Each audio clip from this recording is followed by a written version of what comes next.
In the last 12 months, particularly in the last 6, I've experienced a growth spurt in my climbing. I've rapidly went through the grades from 6C, which I sent 12 months ago, and in this video I'll be projecting my first 7B. So that's like 4 half grades in 12 months, which I think is pretty good going. It's nothing epic, nothing to write home about, but for me that's definitely an acceleration and improvement from the previous 12 months to that. Over my short apprenticeship in climbing, I've observed a lot of people who really had their meteoric rise in their strength and their grades really early on in their climbing career. So people who are sending like V5 boulders, 7A sport routes in their first 6 months of climbing. It wasn't like that for me. I had a tough year for my first year of climbing where it really felt like I just wasn't quite getting it. There was a number of holes in my game, and I believe that these like missing elements of my climbing really held me back at around that 6C level and didn't allow me to progress where others might have just blasted right through that grade. However, I really feel like in the last 12 months, particularly the last 6, I've really started to address those problems with my climbing, and I really have seen a very rapid improvement in my climbing. So, being the analytical person that I am, whenever I do something good, I always wonder, what was it that I did to see that improvement? And I write it down because when the inevitable plateau happens, and it will happen, I want to reference back to this time and see what it was that I did to see this lovely improvement that I've been enjoying. So, what did I do?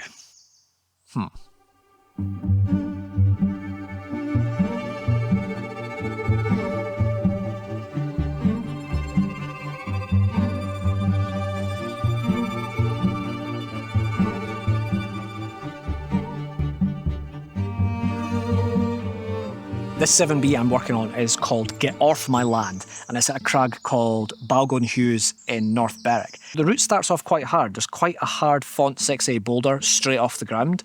You kind of go to this really awkward gaston and then lean over and get this pinch. Then it's a readjustment on really crappy feet to gain the bulge. That's right. What?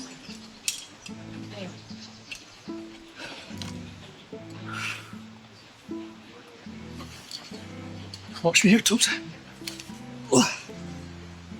From here you get a medium rest before climbing an easy French 6B section with lots of nice gastons on big holds. Really, really lovely climbing. This is like my favourite part of the route here.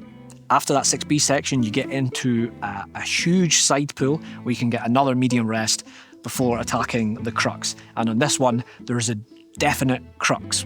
So at the point of making this video, I've spent 3.5 sessions on this crux section here, and I could find no elegant way of doing this. No matter what I tried, no matter what bait I tried, it is very, very scrappy, and it just doesn't look good, and it doesn't feel great either. So from that good side pull rest, you pull up some really small crimps into like a really painful left-hand pocket, and then you have to clip by going like under your arm. That was the best way I've found to do it. And this is where the feet get really poor. Then you're throwing for a tiny crimp and then bumping to a slightly better crimp and matching that. And that's the crux here, is actually taking your hand off that to clip with those crappy feet. That crux section, I would say, is about a Font 6B boulder. Lovely, lovely climb. Definitely the hardest thing that I would have ever tried. A certain bump up from anything else I've ever tried. So I think, yeah, I'd be psyched to get this.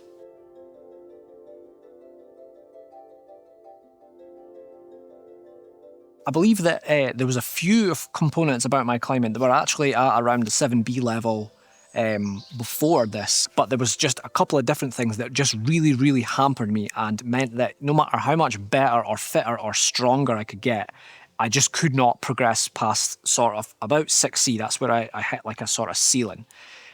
So let's talk about the very first one, the first problematic one, my feet. So I have just released a video about my terrible footwork and what I'm doing to combat it, so I'm not going to go into too much details. But essentially, my feet were really, really holding me back. I had this chronic problem of imprecise, untrustworthy feet that I was kind of jumping about on holes to try and find good purchase without looking, and basically it looked like shit. it is still glaringly obvious that my feet are a problem and still are a problem. But if you compare videos from 1 year ago to today, the improvement is drastic and plain to see. And very, very quickly, I found really drastic improvements in my feet by actually focusing on footwork as a drill in the gym. And with my improved footwork, I immediately noticed it on the wall. I feel like it's the lowest hanging fruit you can possibly get if you have crappy feet. Easily addressed, not fixed, but way better than it was. Basically, I found that above 6C, I could just no longer have really scrappy feet, and it just really needed to get sorted out if I wanted to climb any harder than that. So that was step one. So you might have noticed these awesome rock steady shots taken from on the wall whilst I'm climbing in this video. And these are taken not actually with a drone, and they're not taken with a cameraman on a rope either. These shots are actually filmed with the new Insta360 X5, and Insta360 are actually sponsoring this episode of the show. So the X5 is a 360 degree camera. So the question is, why would you want a 360 degree camera for filming climbing or sports? So the issue with climbing is keeping the climber in the frame and also avoiding the dreaded butt shot from the ground up. But if you can put a tiny camera on the wall up high and film in all possible angles, well, you solve both problems. So you film a 360 degree 8K 30 frames per second video. Then after you've done filming, you take it into the AI powered Insta360 studio and you frame it up then. So you shoot now, frame up later. And that's what allows you to get these epic on-the-wall shots that you just can't capture any other way. If you just want a normal flat video and you don't want to edit a 360 video, then you can just use Insta Frame mode, which will give you a normal video and the 360 video as a backup so you can frame that up later. If you use the invisible selfie stick, then you can actually mount this on the wall or walk around with it and you just cannot see the selfie stick. So it just erases it from the video, so you get this amazing, ultra clean shot. This model, the X5, has enhanced durability over the last model, the X4, and this lens is replaceable. You can get a kit and just change the lens out if it gets scratched. If you're shooting in low light or indoors, the X5 has a mode called Pure Video Mode, which actually enhances the denoising of the image so you can still get a clean image in low light. And with the Insta360 Plus cloud service, you don't even need to remove the SD card from the camera. You can just upload the footage straight from the X5 to the cloud and you can edit and share it from there as well. So if you're looking for a new interesting way to film your climbing videos, go check out the Insta360 X5. Check out the link below. Yeah, so I just spent time working the bottom half on lead. And yeah, surprisingly, the conditions are like so good today. So this is my second session on this, and yeah, I was making definite progress. I figured out issues I was having at the start, like there was a little crux for me with like a gas on and then a crossover. But yeah, conditions definitely help, and I'm feeling pretty fit today. So this is going well. I think we've not tried the top half yet, but I think we're on to something here. And then what? Come on. Okay, go. And then what? Nah. You're on. I don't even know what I'm doing.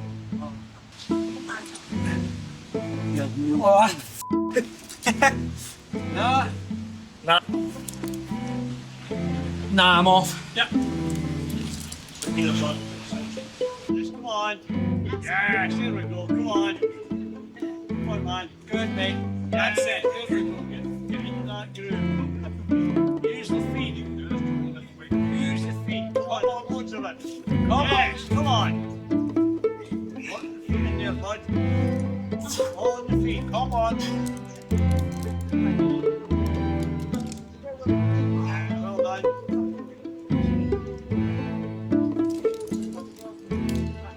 Oof. Nice, mate. Oh, shite. Come on, The man. draw's on over my thing. Oh, yeah. Oh, I've fallen. Yep.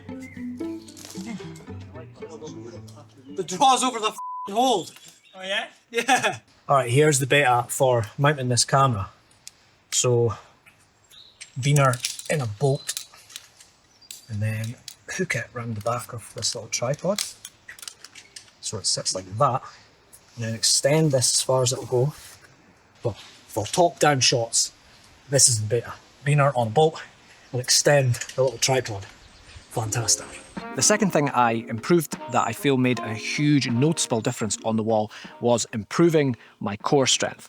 Now, the core is like a nebulous set of muscles that I don't even really know what is involved in your core. But what I'm talking about is any muscle that helps me keep my feet on the wall and push through them on steep ground. Essentially, I got stronger around here and I feel less floppy, like more rigid. My bum doesn't sag so much.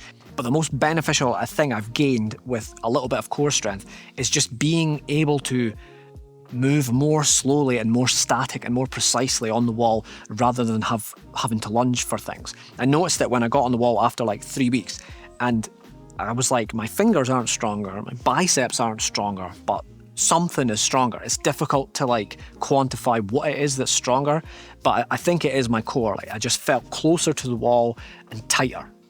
I feel like I used to be like a cooked piece of spaghetti, all floppy, and now like I'm a bit al dente, you know, a bit stiff in the middle.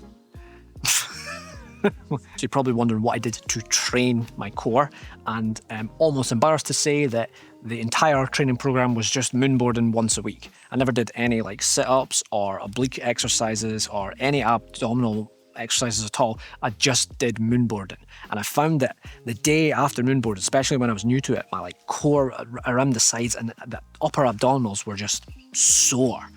And it made me think, wow, if they're sore after one session, that means I really amn't using them a lot of the time. Steep board climbing just takes no prisoners, and I feel like there's just not really any way to get up it unless you start working on your core or at least start engaging it. So yeah, I would say I just feel more tensioned is the word. So yeah, steep board climbing. You can trade in a pulley injury for a better core. Okay, today is day 4 of working this project. I think it's called Get Off My Land. I think today is Sunday, I'm pretty sure it is. I've had a lot of sleep, I've had a lot of food yesterday that was nice clean food, I'm feeling fresh. But yeah, this crux is a problem, it's a huge problem. I can do the whole rest of the climb absolutely no problem, like every time. There's one hard part before that, but I've got it pretty much dialed. I think I can do it every time now. And that is the crux of this route, is actually clipping the rope into that crappy, smooth little sloper bit. It's just really, really, really difficult. The feet are bad and you've got to match on this terrible hold. But anyway, day 4. I think it's going to go. I feel good.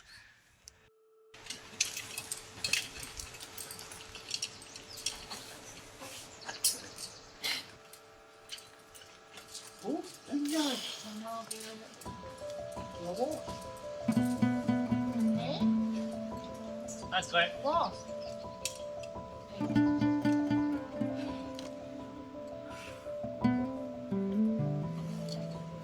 Watch me here, Toes.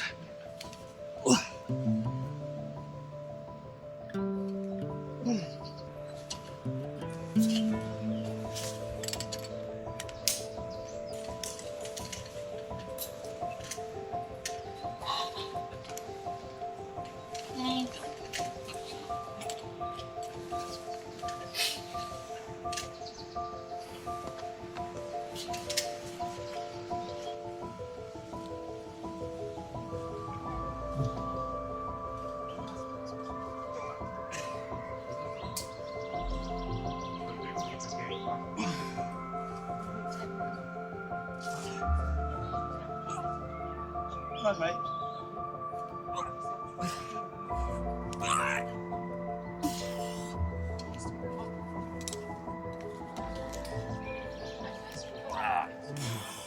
Come on, bud.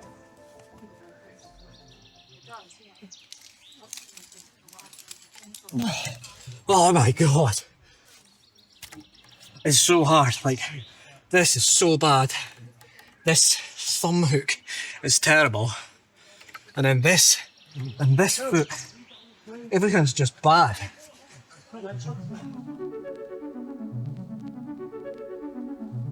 In the last 12 months, I've definitely improved my finger strength quite a lot. I've not been actively like on a mission to get stronger fingers. It's just happened by some board climbing, and I did start doing some rehab on the fingerboard, which turned into just maintaining it whilst I was making tea. I actually call it the Tetley protocol. So I make a cup of tea and try and get some moderately hard fingerboarding whilst the kettle boils, whilst the tea brews.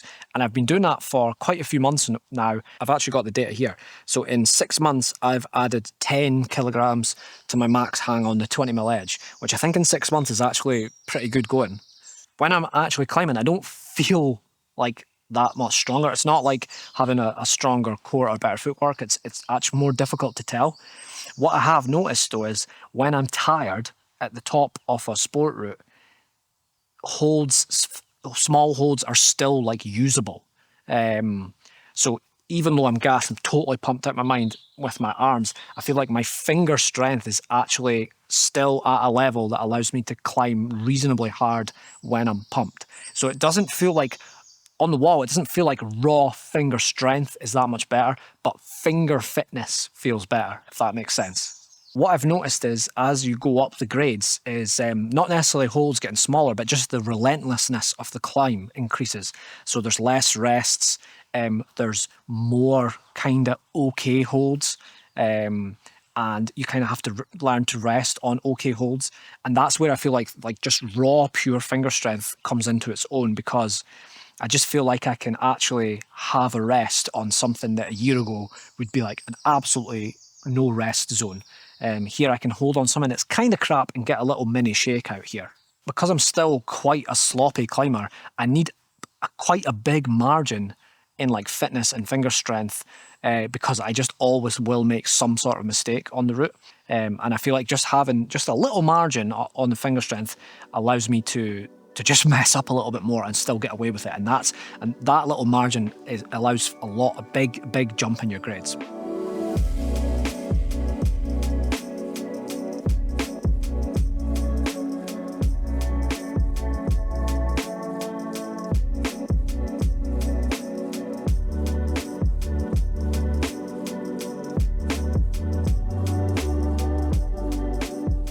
Come on. Yes, that's it. You're in. Come on. No more. Oh, fuck! Hey. Fucking hell. That was pitiful, Mike. Okay, now.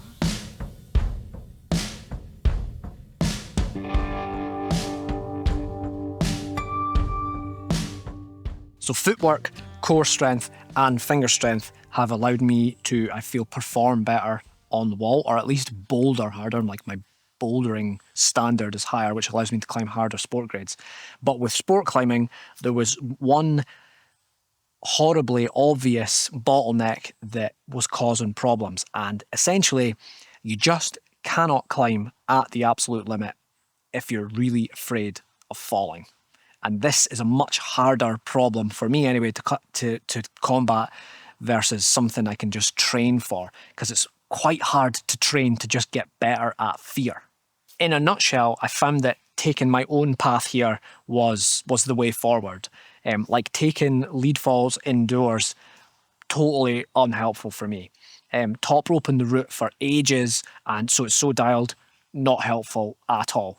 I had to come up with my own system for dealing with this. You can actually go backwards really, really quickly. Just like you can injure your finger, you can have like a harrowing experience on the wall when you're practicing falling or dealing with fear of falling that can actually set you back, and you can lose psych for months. For me, the answer was to keep psychological stress under a certain critical level and to never really push beyond that. So I'm not talking about staying within your comfort zone. I'm talking about edging just outside the comfort zone, so you feel a little bit uncomfortable, but not so far past it that you feel like you should have took out a life insurance policy. For me, what that looks like in practice is really dogging up on lead, sitting on bolts, taking many tiny falls on every bolt and every possible like hard move, so you understand what the fall feels like, and when it gets too much, to come back down.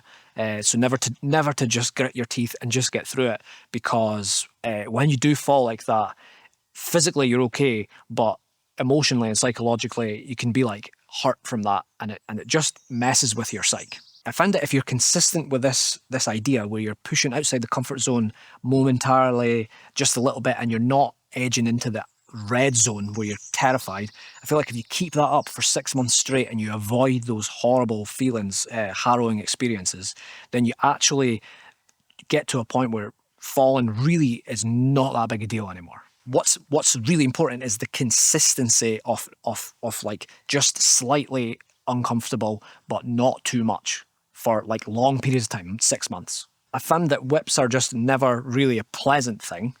Like, I never enjoy it, but it's now more like stepping into a puddle rather than like jumping into whitewater rapids.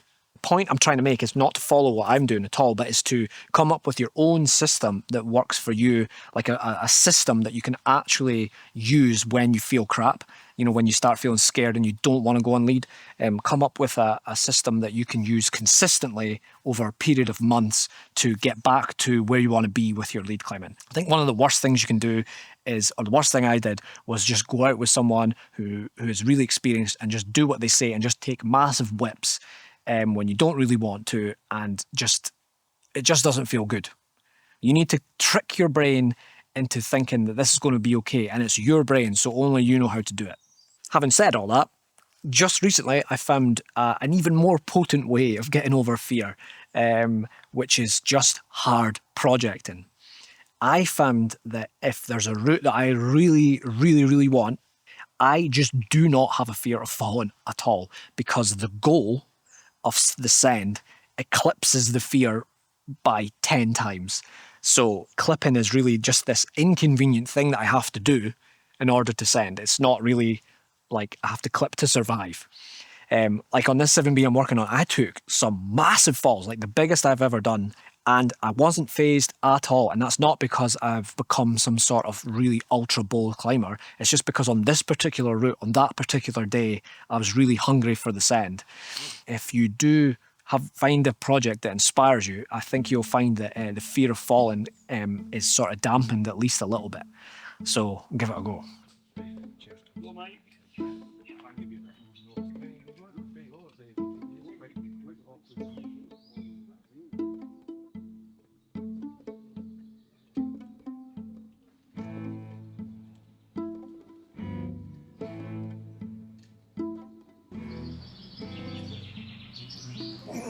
Come on, Ray. Looking good, bud. Come on, mate.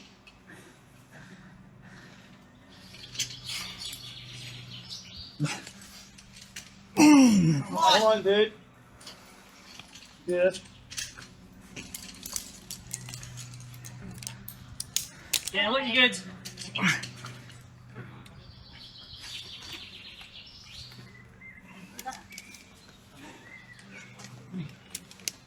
Come on. Come on. Good stuff, Daniel. Keep going.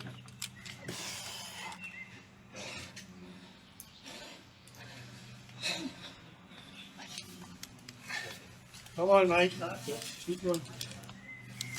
Well done, baby.